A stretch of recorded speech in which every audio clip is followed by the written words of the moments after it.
오늘은 요한복음 19장 31절에서 42절까지 아리마대 요셉과 니고데모라는 제목으로 말씀을 나누도록 하겠습니다. 유대의 그 율법과 또 그 안식일법에 보면 금요일 해가 질 때부터 토요일 해질 때까지가 안식일입니다. 근데 예수님께서 십자가에 달리신 날이 금요일 날이었습니다. 안식일이 시작이 되면 이날은 큰 날이고 거룩한 날이기 때문에 시체를 만지거나 또 시체를 치울 수가 없습니다. 그래서 두 강도의 다리를 꺾어서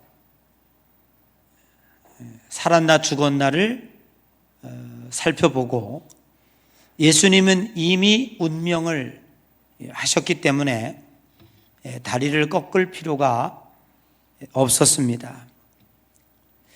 누군가 장례를 치르지 않으면 이렇게 십자가에 처형된 이들은 그냥 그 시체를 골짜기에 버려지게 됩니다.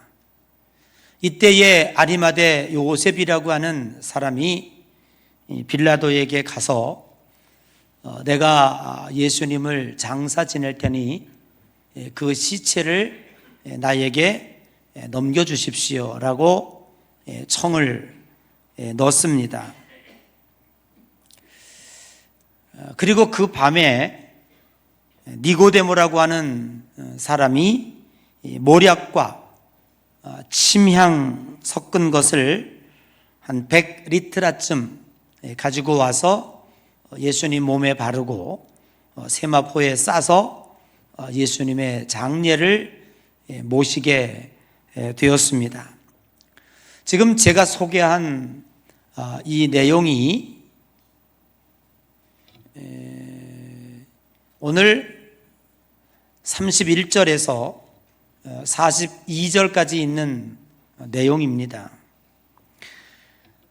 역사적인 사실, 또 제가 여러분들에게 소개한 것에 대한 내용보다 훨씬 더 영적인 내용이 이 속에 담겨져 있습니다. 겉으로 보기에는 순조롭게 장례가 치러진 것처럼 보이지만 우리가 그때 상황으로 돌아가 보면 얼마나 긴박하고 얼마나 두려운 상황이었는가를 익히 알 수가 있습니다. 정치적으로 불안했던 빌라도는 예수님을 처형하라고 하는 아우성을 치는 군중들에 못 이겨서 예수님을 십자가에 내어주고 맙니다. 그리고 예수님이 어떤 폭동이나 일으킬까 이들은 매우 걱정하고 염려하면서 그때의 정치 권력, 종교 권력, 사회 권력 등이 총동원해서 예수님을 십자가에 못 박고 있는 것입니다. 그때 상황이 얼마나 두려웠으면 3년 동안 예수님을 따르던 제자들이 뿔뿔이 흩어지고 수제자라고 했던 베드로마저도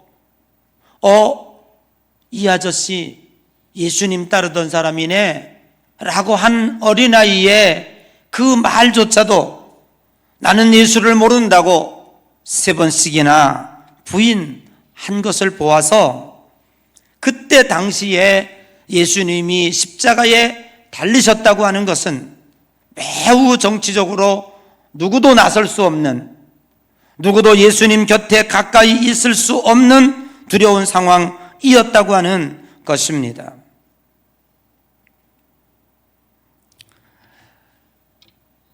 우리가 이 세상을 살다가 보면 권력과 영향력이라고 하는 것은 현직에 있을 때 가장 왕성합니다. 그러나 현직에서 은퇴하고 나면 그 영향력과 권력의 힘은 떨어집니다. 세계를 주름잡고 큰 목회를 하셨던 목사님들도 한결같지 않은 소리가 은퇴를 하고 나면 아무도 전화가 안 온대요. 그래서 외로워 죽겠대요. 그게 은퇴하신 목사님들이 이구동성으로 하는 이야기입니다. 우리 예한교회 성도들만 빼고요. 뭘 웃어요. 전화 와도 안 받을 테니까 걱정하지 말고. 하물며 죽은 사람의 힘이 무엇이 있겠습니까? 세상을 떠난 이를 누가 기억할 것이며 세상을 떠난 자의 권력의 힘이 무엇이 있겠습니까? 이미 예수님은 십자가에 달려 돌아가셨습니다. 죽으셨습니다. 그 예수님을 위해서 무엇인가 정치적인 위험을 무릅쓰고 그때 당시에 두려움을 무릅쓰고 누군가가 나선다고 하는 것은 쉬운 일이 아니었습니다. 이렇게 험악한 상황 가운데서 예수님의 장례를 치러준 사람, 아리마대 요셉, 니고데모, 도대체 이 사람들은 누구였을까? 오늘 여기 38절에 보면 아리마대 요셉은 예수님을 따르는 제자였다고 말하지만 유대인이 두려워서 내가 예수님을 따르는 제자라고 겉으로 한 번도 나선 적이 없는 숨겨진 사람이었습니다. 니고데모는 누굽니까? 요한복음 3장에 등장하는 인물입니다. 유대인의 관원이요 지도자라고 소개하고 있는데 예수님에 대하여 관심이 많았고 또 예수님을 따르면서 그 말씀을 들으며 믿음이 있었던 것 같은데 혹시 예수님을 따르다가 정치적으로 피해나 볼까봐 자기에게 불똥이 튈까봐 두려워서 낮에 예수님을 뵙지 못하고 아무도 없는 캄캄한 밤에 예수님을 찾아왔던 인물이 바로 니고데모입니다. 이렇게 이 두 사람은 예수님과 전혀 상관없는 사람으로 살았던 것처럼 보였지만 가장 험악하고 가장 어려운 환경에서 목숨을 내걸 정도로 이 두려움 속에서 예수님의 장례를 모셨다고 하는 것은 영적으로 교훈하는 바가 크다라는 것입니다. 도대체 이들 속에 숨겨져 있는 것이 무엇일까? 도대체 이 두 사람은 어떤 사람들이었을까 궁금하기 짝이 없습니다. 그러나 우리가 분명히 알 수 있는 것은 우리가 알지 못했지만 겉으로 드러나지 않았지만 이들 속에는 생명이 있었다고 하는 사실입니다. 산 나무와 죽은 나무는 겨울철에는 도저히 분간할 수가 없습니다. 눈이라도 오는 날에 눈이 쌓여 있는 나무를 보면 이 나무가 죽은 나무인지 산 나무인지 누가 분간할 수 있겠습니까? 그런데 어느덧 눈이 사르르 녹고 따뜻한 봄이 오면 살아있는 나무는 물이 오르고 싹이 트고 꽃을 피웁니다. 그런데 죽은 나무는 아무리 따뜻한 봄이 와도 싹이 나지 아니하고 꽃을 피우지 못합니다. 우리는 가끔 착각합니다. 봄이 나무에 꽃을 피웠다고요? 아닙니다. 봄이 꽃을 피운 것이 아니라 이 속에 나무는 살아있는 나무였기 때문에 봄을 만나 꽃이 피게 된 겁니다. 죽은 나무에는 생명이 없기 때문에 봄을 만나도 아무리 기온이 올라가도 그 나무는 싹을 틔우지 못하는 것입니다.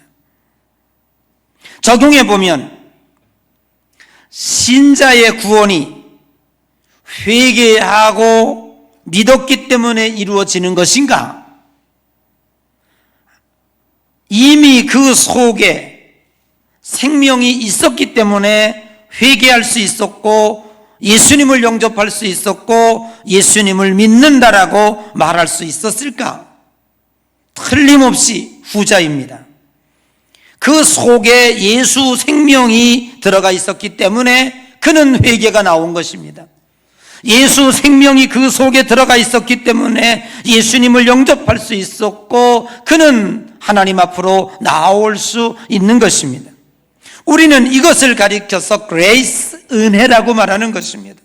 신학적인 것을 용어로 말하면 선제, 은총입니다.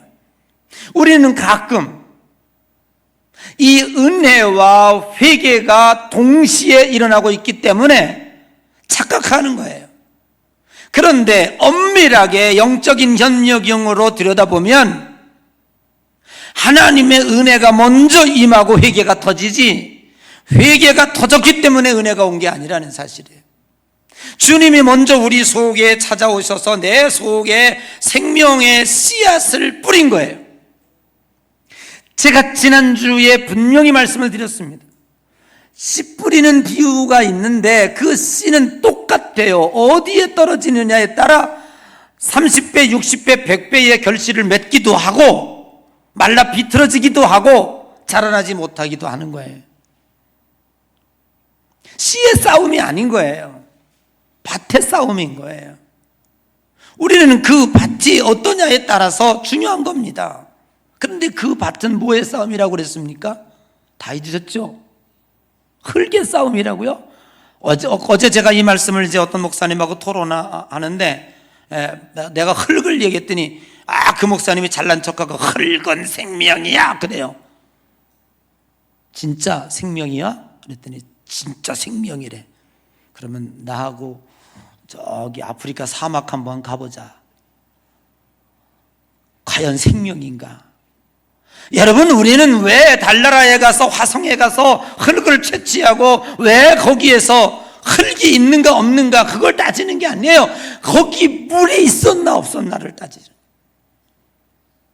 물은 하늘에서 내려오고 그 물은 은혜의 물입니다. 물이 들어가면 생명이 있는 거예요.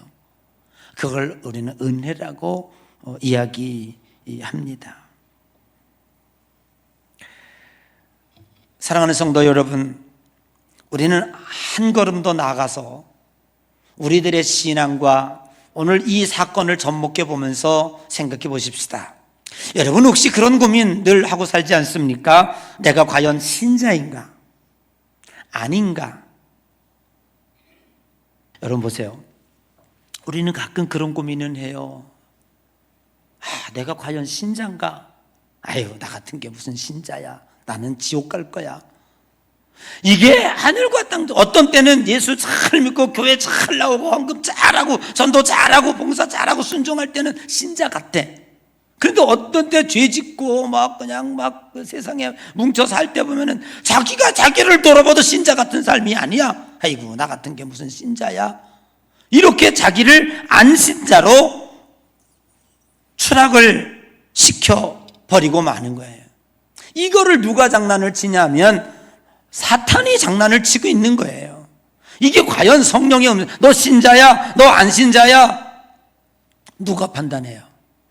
누가 이 장난을 치고 있습니까? 우리가 어렸을 때 시골에 살면서 그런 얘기 많이 들어요. 어른들이 아이고 그런 놀림 좀 안 했으면 좋겠어.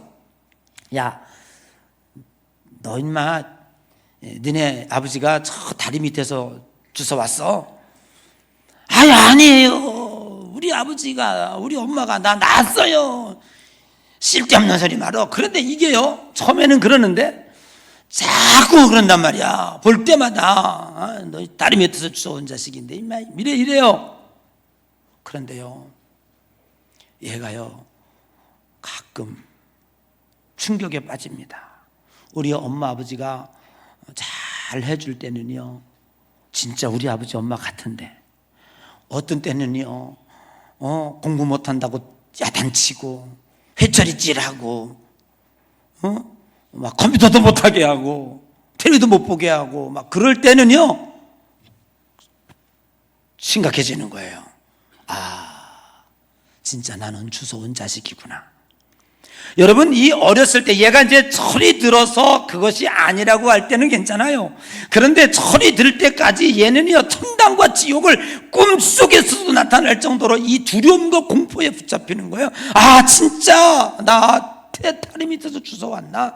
이게요 이 어린이에게는요 심각한 겁니다 이게. 근데 어른들은 그것도 모르고 놀리고 있는 거예요. 여러분, 내가 누구냐? 내가 우리 부모가 나를 낳았는가? 주워왔는가? 이거는 정말로 굉장히 중요한 겁니다. 오늘 우리 신자들이 어느 만큼 성장하기까지는요 늘 이 고민을 하고 있는데, 이것은 악한 사탄이 저와 여러분을 조롱하기 위해서 지금도 놀리고 있는 겁니다. 여러분, 요한일서 5장 1절 이하에 보면 특별히 1절에 이런 말씀이 있습니다. 예수께서 그리스도이심을 믿는 자마다 하나님께로부터 난 자니 또한 낳으신 이를 사랑하는 자마다 그에게서 난 자를 사랑하시느니라. 낳은 자를 사랑하시느냐. 4절에 보니까 무릇 하나님께로부터 난 자마다 세상을 이기느니라. 세상을 이기는 승리는 이것이니 우리의 믿음이니라. 공통점이 있어요. 뭐라 그랬어요? 낳았다는 거잖아요. 여러분, 우리 시인자는요 나의 행위가 어떠냐에 따라서 내가 결정된 게 아니에요.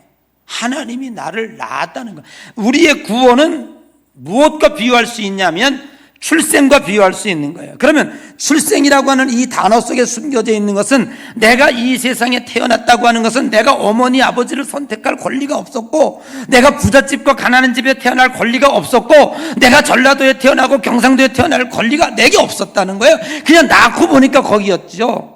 낳고 보니까 엄마 아버지 아들이고 엄마 아버지 딸이지, 내가 무슨 권리가 있었습니까? 내가 무슨 공부를 잘했기 때문에 아들이라고 인정받았습니까? 내가 잘생겼기 때문에, 그런 조건에 의해서 된 게 아니에요. 출생은 그냥 낳은 거예요.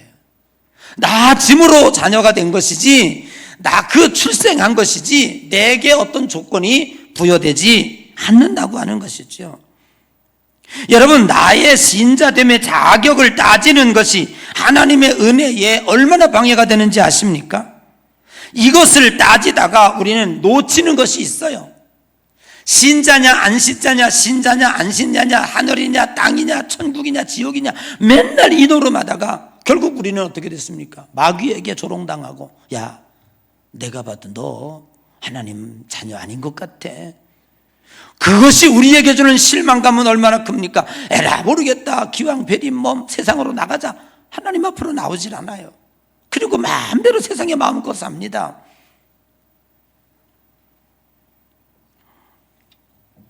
가끔 전도하다가 보면 이런 얘기하는 사람들이 있어요. 난 하나님을 알기는 알고 또 믿기는 믿는데 교회는 못 가요. 괜찮아요, 교회 나오세요. 그리고 전도하면 뭐라고 꼭 하는지 아십니까? 저는요 담배 꼴초예요. 담배를 펴서 못 가요. 어떤 사람은 그래요. 저는요 술 없으면 못 살아요. 술 끊고 갈게요. 저는요 세상에 살면서 사회생활하느라고 온갖 죄를 많이 져가지고요, 나 그거 끊고 그거 정리되면 갈게요. 그렇게 얘기하는 사람이 있습니다. 맞는 말일까요? 맞지 않습니다. 그 사람은요 죽어도 교회 못 나옵니다. 여러분, 우리가 어떻게 해서 하나님의 자녀가 되었습니까? 시험을 치루어서 그거 다 끊었기 때문에 그래서 신자가 됐나요? 아닙니다. 깊이 살펴보면 하나님의 은혜가 우리 속에 임하였고, 하나님을 회개하고 믿음으로 고백하고 주의 자녀가 된 이후에 우리들이 하나님의 자녀 되는 생활을 지금도 해나가고 있는 거예요. 그리고 해나가고 있는 거예요. 여러분, 우리는 아직도 그 노름에서 내가 참 신자고 너는 참 신자가 아니야, 너는 이렇게 했기 때문에 신자가 아니고 나는 이렇게 했기 때문에 신자고, 나는 담배를 끊었기 때문에 신자고 너는 담배를 아직 못 끊었으니까 신자가 아니야 라고 이 싸움을 부추기는 게 누구였던가요? 이게 마귀였던가요? 이게 사탄이었어요. 제가 이제 요한복음이 끝나면 고린도서를 여러분에게 강해 설교할 텐데, 그 고린도 교회의 문제점이 뭡니까? 구원받고 중생하고 주님의 자녀된 이들이 초대교회에 모여가지고 서로 싸우는 거예요. 네가 옳으니 내가 옳으니, 뭐 제사상에 올려놓은 음식을 먹어야 되니 말아야 되니, 술을 먹어야 되니 말아야 되니, 이러고 당을 가르고 팔을 가르고 교회가 온통 하수장이 되는 거예요. 여러분, 아닙니다. 교회는요, 아직 못 끊은 자도 신자고요, 끊은 자도 신자고요, 100m 앞에 달려간 자도 신자고요, 이제 아장아장 걷는 자도 신자입니다. 우리는 이와 같이 교회 안에서 이런 논쟁과 분쟁이 얼마나 부질없는 짓인가라고 하는 사실을 오늘 우리는 분명히 깨달아야 할 줄로 믿는 것입니다. 사랑하는 성도 여러분, 섣불리 여러분을 결정하지 마십시오. 혹시 하나님 앞에 부끄러운 짓 했다고 하여 나는 신자 아니야 라고 여러분은 말하지 마세요. 우리는 부끄러워도 자녀입니다. 우리는 하나님의 백성입니다. 왜요? 주님이 우리를 낳았기 때문에 그렇습니다. 우리를 낳은 자라고요, 출생한 자라고요, 주님이 우리를 주님의 핏값으로 샀다고요. 요한일서 5장 7절 말씀에 증언하는 것이 셋이 있으니, 자, 뭘 증언해요? 우리가 영원토록 하나님의 자녀임을 증언하는 것이 셋이 있으니 뭐라고 그러겠어? 성령과 물과 피라, 이 셋은 합하여 하나이니라 그랬어요. 아멘. 여러분, 우리가 성령으로 말미암지 않고는 어느 누구도 하나님을 아버지라 부를 수 없다고 했어요. 하나님을 아버지라고 부르고 기도하는 이상 이미 여러분의 마음은 성령이 계신 거예요. 성령이 그게 그 성령이 여러분을 하나님의 자녀로 증언하고 있고요. 물과 피는 무엇입니까? 십자가 상에서 피 흘려 쏟고 돌아가신 그 주님의 십자가의 피와 땀, 눈물, 이것이 여러분이 내가 나았다라고 하는 것, 이 고통 속에 나았다라고 하는 것을 증언하고 있는 거예요.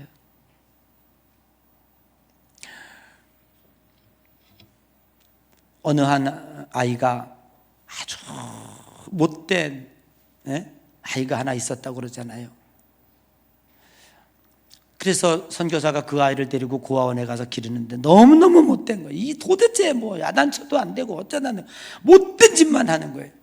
그래서 어느 날 불러가지고, 얘는 지금 나의 엄마 아버지는 없다는 거예요. 고아라는 것 때문에 아주 못되게 간다는 거예요. 그래서 불러서 장롱 속에 있던 베네 저고리를 보여줬습니다. 거기 피가 묻어 있습니다. 어머니가 너를 살리기 위해서 이 총을 맞고 피를 흘리고 돌아가신 것이다. 그 아이는 충격을 받았습니다. 뭐가 증거합니까? 피가 증거하는 거예요. 여러분, 우리가 예수 그리스도의 십자가의 보혈의 피가 우리를 증거하고 있습니다. 내가 너를 낳기 위해서, 내가 너를 출생하기 위해서 이 고통을 겪었다고 예수 그리스도의 피가 저와 여러분을 증거하고 있는 줄로 믿습니다. 사랑하는 성도 여러분, 이제 오늘 여러분은 이제 앞으로 우리 예한교회 성도들은요, 천국 가는 그날까지 나가 신자인가 안 신자인가 이제는 이런 고민 절대 하시면 안 됩니다. 그 고민하는 사이에 내가 신자로서 살아가야 할, 그리고 내가 어머니에게 그 은혜를 입고 아버지에게 은혜를 입어서 내가 참된 자녀로서 부모님께 효도하며 살아가야 된다라고 하는 이 방향성을 잃어버리고 있는 거예요. 이제는 방향의 싸움입니다. 신자는 이미 되었으니 이제 내가 신자로서 어떻게 살아가야 될 것인가, 어떻게 이 생명의 삶을 살아가야 될 것인가, 여러분 이 고민과 이 노력에 여러분의 온 힘을 기울이시는 여러분 되시기를 주님의 이름으로 간절히 축복합니다. 결론적으로 말씀을 드립니다. 아리마대 요셉과 니고데모는 그의 깊은 영혼 속에 은혜의 생명이 살아있었기 때문에 죽은 것 같았으나 위험과 두려움 속에서도 예수님의 장례의 주인공이 되었습니다. 사랑하는 성도 여러분, 여러분에게 있는 생명이 가짜라고 얘기하지 마십시오. 그것은 살아있는 것입니다. 살아있는 생명입니다. 신자는 자격으로 주어지는 것이 아니라 하나님의 은혜로 되어지는 것이고 하나님의 낳으심으로 신자가 된 것입니다. 이것이 피와 물과 성령이 증언하고 있습니다. 더 이상 우리의 자격을 논하지 마시고, 신자는 이미 된 것이고 하나님의 자녀는 이미 된 것이고 이미 갈등할 필요가 없습니다. 여러분, 이제 죽어도 천국 갑니다. 확신하십시오. 누가 뭐라고 해도요. 여러분의 신앙을 틈타지 못하게 하십시오. 사랑하는 성도 여러분, 여러분이 하나님의 자녀임을 피와 물과 성령이 증언하고 있습니다. 여러분은 하나님이 나와 있었습니다. 확신을 가지시기 바랍니다. 내가 어떻게 살아간다고 뭘 하고 그렇게 해서 조건이 되는 게 아니에요. 이제는 신자들의 갈등을 넘어 위험과 두려움 속에서도 생명이 넘치는 신자의 삶을 살아가는 데 최선을 다하십시오. 요셉과 니고데모처럼 용기를 내십시오. 주님의 장례를 누가 치를 것인가? 주님을 누가 기쁘시게 할 것인가? 이 어려움과 위험 속에서도 우리는 따뜻한 봄이 올 때 누가 꽃을 피울 것인가? 그것은 바로 하나님의 낳으신 신자의 몫인 줄로 믿습니다. 여러분, 이제부터 흔들리지 마시고 하나님 앞에 반석 위에 굳게 서서 조금 느리더라도, 성장의 모습이 좀 천천히 가더라도 여러분은 분명 하나님의 자녀입니다. 여러분은 신자입니다. 여러분, 악한 마귀 사탄의 유혹에 빠지지 말고 자책감 들지 마시고 자괴감에 한 발자국도 나가지 못하는 그 어리석은 누를 범하지 마시고, 잘못을 해도 불편해도 그냥 세상에 어떤 적을 해도 하여튼 여기 나오면 되는 거예요. 아멘. 하나님 앞에 나오면 되는 거예요. 근데 마귀는 뭐라고 껴요? 넌 안 돼. 넌 이미 틀렸어. 이런데도 네가 신자냐? 그래서 우리를 하나님 앞으로 못 나오게 만드는 거예요. 여러분, 우리는 하나님의 자녀입니다. 이미 구원받은 하나님의 백성입니다. 담배 끊어야 교회 갑니까? 술 끊어야 교회 갑니까? 그것으로 여러분의 남편들이나 이웃을 정죄하지 마십시오. 하나님은 은혜로 되는 것이고 생명으로 되는 것입니다. 오늘 이 말씀 믿으시고 이제부터 방향을 정하시고 하나님의 자녀답게 영적인 투쟁을 하면서 악한 마귀와 싸워서 승리하는 귀한 여러분 되시기를 주님의 이름으로 간절히 축복합니다.